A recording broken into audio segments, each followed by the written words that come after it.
My next guest is Danielle Lindner. Danielle is an esteemed educational consultant in the early childhood education years and a renowned parenting coach. She holds an MA in teaching and elementary education from Fairleigh Dickinson University and is the founder of the London Day School, a prestigious institution that provides a nurturing and enriching environment for young learners. Danielle was recognized as a top 25 leading women entrepreneurs by the Leading Women Entrepreneur and Business Owner LWE, a networking home to an impressive roster of talented female entrepreneurs. Learn more about Danielle and her new book, Parents' Pocket Guide to Surviving the Preschool Years, One Challenge at a Time, on our website. We'll discuss the book in the podcast as well. Welcome to the podcast, Danielle. Thank you for having me. Well, we'll start off with the story I ask everybody. Tell me about a time when you were in the trenches and managed to crawl out. Well, I think actually it was when I was teaching kindergarten. Mm-hmm. I had a little girl in my class who had a lot of behavioral issues, and no one could really figure her out. And the parents were, they weren't partners. They didn't Mm-hmm. want to help.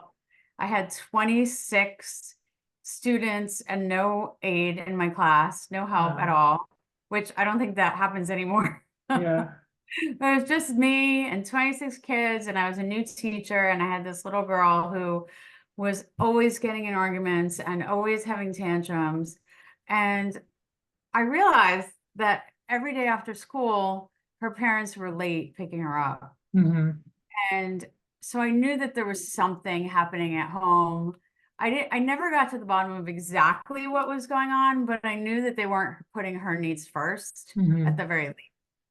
And so I decided I was going to make her my special teacher's helper every single Mm-hmm. day. And she would get very upset if we did little contests or, competitions during the school day if she didn't win every single time. Mm-hmm. So instead, I made her my helper and I made her a judge. Mm-hmm. And so she got to help me pick the winner, Mm-hmm. which gave her some control. And I think the biggest problem with her, which I think teachers will see a lot, is when kids feel they have no control over their home life. Mm-hmm. Sometimes it'll come out as, undesirable behaviors in school. So by giving her that control, she literally became my best student. Wow. And just like it was amazing transformation. And it was happy and sad Mm-hmm. because I didn't know what would happen to her in first grade, and I couldn't really change what was going on at home, but at least for the year that she was with me, I felt like we had really done something great together. So that's probably one of my best stories, I think. Mm-hmm.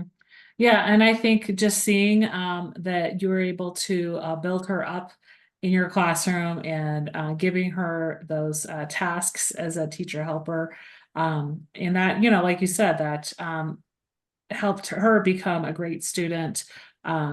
Despite what might have happened afterwards, you set that foundation in kindergarten, and hopefully, following years were able to pick up on some of her positive traits. So, Yes. I mentioned in your bio that you wrote Parents' Pocket Guide to Surviving the Preschool Years, One Challenge at a Time.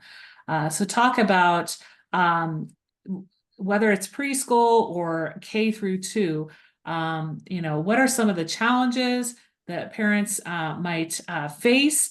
This podcast mostly for educators who might be in this space, but they might not have been parents of young kids yet, and or maybe they were parents quite a while ago and forgot how it was during the preschool years. So talk a little bit about that.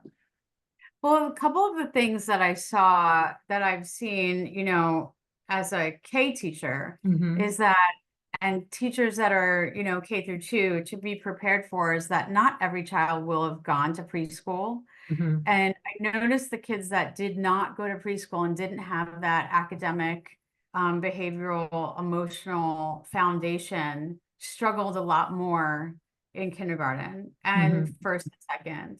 So I think that's something to really assess as a teacher when you first get that new group of kids. Mhm. Find out who has gone to preschool and who hasn't, because it'll give you like a window really quickly into who might need a little extra help, who might be struggling a little bit more, why somebody's not as socially and emotionally advanced as, say, some of the other kids. And I Mhm. think that's like a nice way of kind of getting a quick assessment. And then I tell parents, if you can send your kids to preschool, I know that it's an extra cost and it's not required by law to go to preschool. But you're really doing your kids such a service by giving that early foundation of just the academics, the social, emotional, learning how to get along with others. We really saw this during COVID, Mhm. where parents were keeping their kids home and the kids were coming in at, say, 3 and 4 instead of 18 months or 2. And Mhm. at 3 and 4, they didn't know how to share. They didn't know how to Mhm. play. They were all still doing parallel play. And it was, trickling into kindergarten, first grade, second grade. Language was so behind.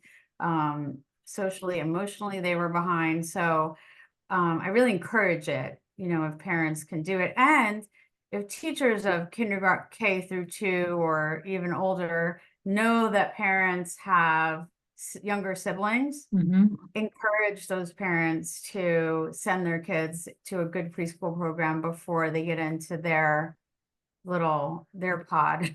It'll help Mhm. everybody.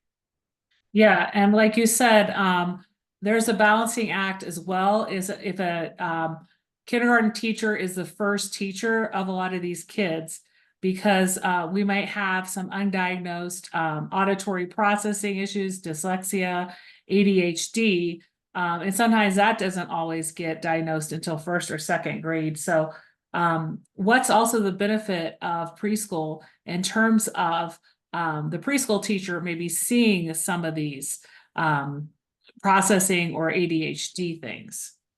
Well, the great thing in preschool is if we observe so many kids, usually from 18 months all the way to age 5. And we take a scaffolding approach to learning at London Day School. So we're kind of just building and building and building on their skills. And so we can kind of see and gauge whether they're hitting those milestones. Mhm. And if we think that something needs to be evaluated, if they're evaluated before they turn age 3, then it's done free, at least in New Jersey. And I think in most states, it's a free service to the parent. And Mhm. then they can get the strategies and the tools and the extra help that they need at no cost for their Mhm. child before they even enter the public or private school system.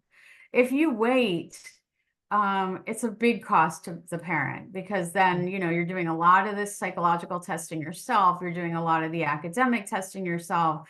You're waiting in a long line of other parents who now have a first grader who can't read like I did. Mhm. I have a daughter with an auditory processing issue, and we really didn't get to the bottom of it until almost third grade, Mhm. because we just didn't know. This preschool didn't say anything to us, so she didn't have any early intervention. So that's a really big benefit to having a kid in preschool, and getting them evaluated free, it can be a big savings. Mhm. Mhm. Yeah, there's something called Child Find in Colorado. I would assume something similar in New Jersey. Yeah. Yeah. So definitely like for those parents that are seeing that in their preschool setting or daycare setting at those young ages to seek out that state support that can do those testing. Um, so for parents, whether they are sending a child to preschool, whether it's toddler years or even kindergarten, sometimes there's a lot of separation anxiety that can be traumatic for children, but sometimes as well for the parents. Do you have advice on how to manage it, both for parents who have young kids who are educators, or also on the educator side? when there's that drop off piece and the child is wanting to stay with the parent? Well, I think it's really important that the teacher builds a good relationship with the parent right at the get-go, if possible. So if you can, send a newsletter or have a meet and greet before school starts every year, even if it's third grade. I mean, they're still little, and parents still feel nervous. It's a new teacher, it's a whole new situation. Sometimes it's a new school, depending on, if they've just moved in, or if depending on how they chop things up in each district. So the more the teacher can kind of get to know the parent before school, I think that helps the parent have a sense of calmness and comfort. Even sending out a questionnaire about, tell me a little bit about your child, tell me a little bit about their likes and their dislikes and things like that, so that I can be ready for them. I think that gives parents a lot of comfort. And I used to invite my parents in once a week to help with center time. Not every parent can do that, if they're working all the time, but maybe they can come in a couple times a year and they know that the classroom is at least somewhat open and available to them if they want to check it out. And that, I was never afraid to have a parent come in, because I knew if they were coming in, there was definitely less for them to wonder about or complain about, because they knew what was happening in the classroom. They knew the amazing things they were learning. They knew that their child had friends, that they were having a great time. And then on the child's end of it, the meet and greet is always great in the beginning of the year, no matter what grade it is. And also, just like being positive around your kids about their experience, and giving them words of encouragement, and not letting them see you be anxious. I think that's really helpful. Yeah.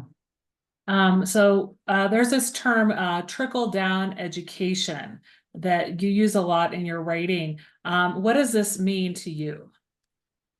Well, for both parents and educators, I say model what you want to see from your students and your children. So if you're modeling kindness and empathy and sympathy, and sharing, then your children most of the time will model that as well. And they want to impress their teachers. They want to impress their parents.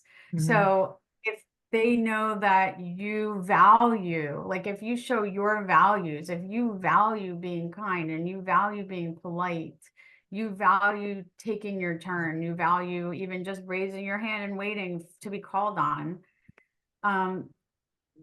they want to impress you. And for the most part, little kids they want to feel that you unconditionally love them and like them. And so I think you have to practice what you preach, and you have to model the behaviors that you want your kids and your students to model as well, or, to portray.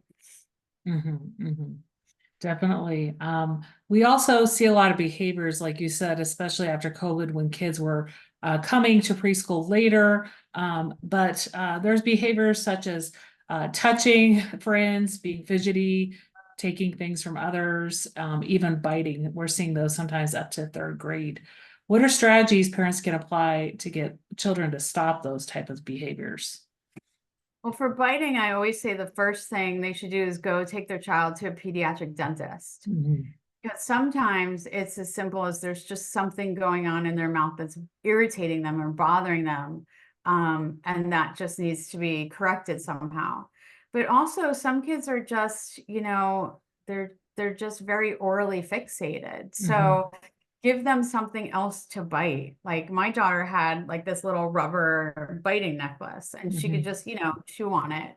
Or a bracelet, and she could just chew on it.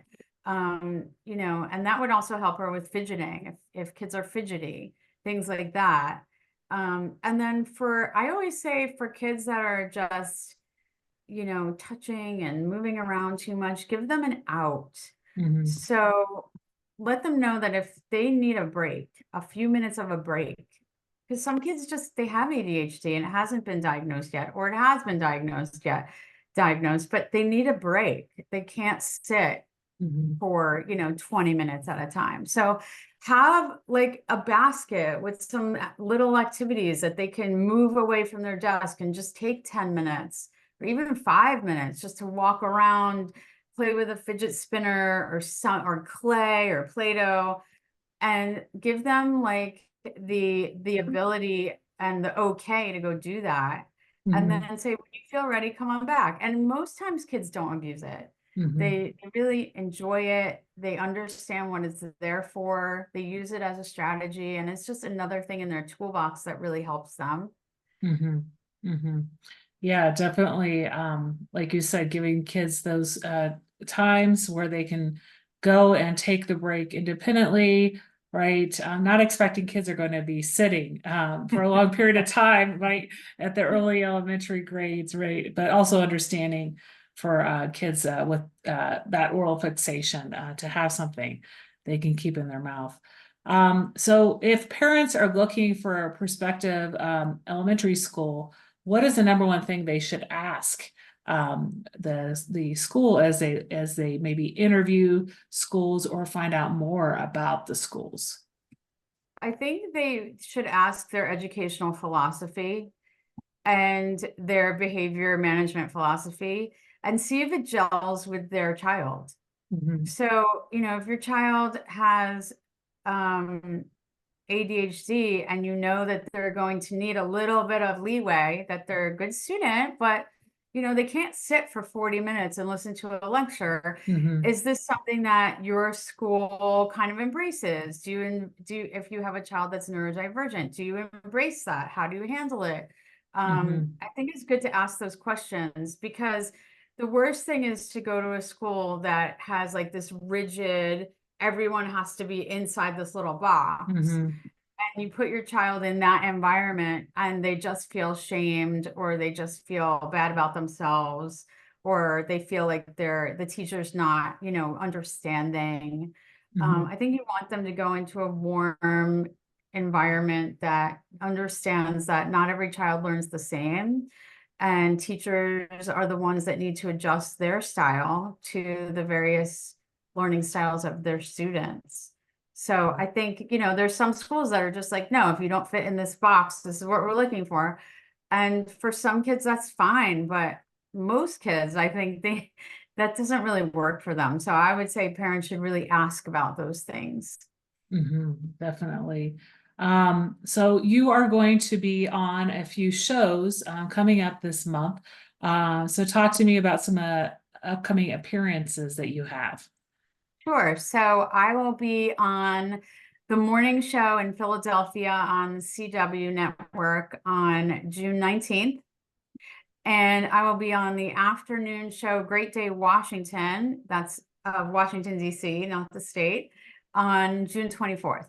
And I believe the Philadelphia show airs around 8:45, and Washington airs around 3 p.m. Okay. Sounds good.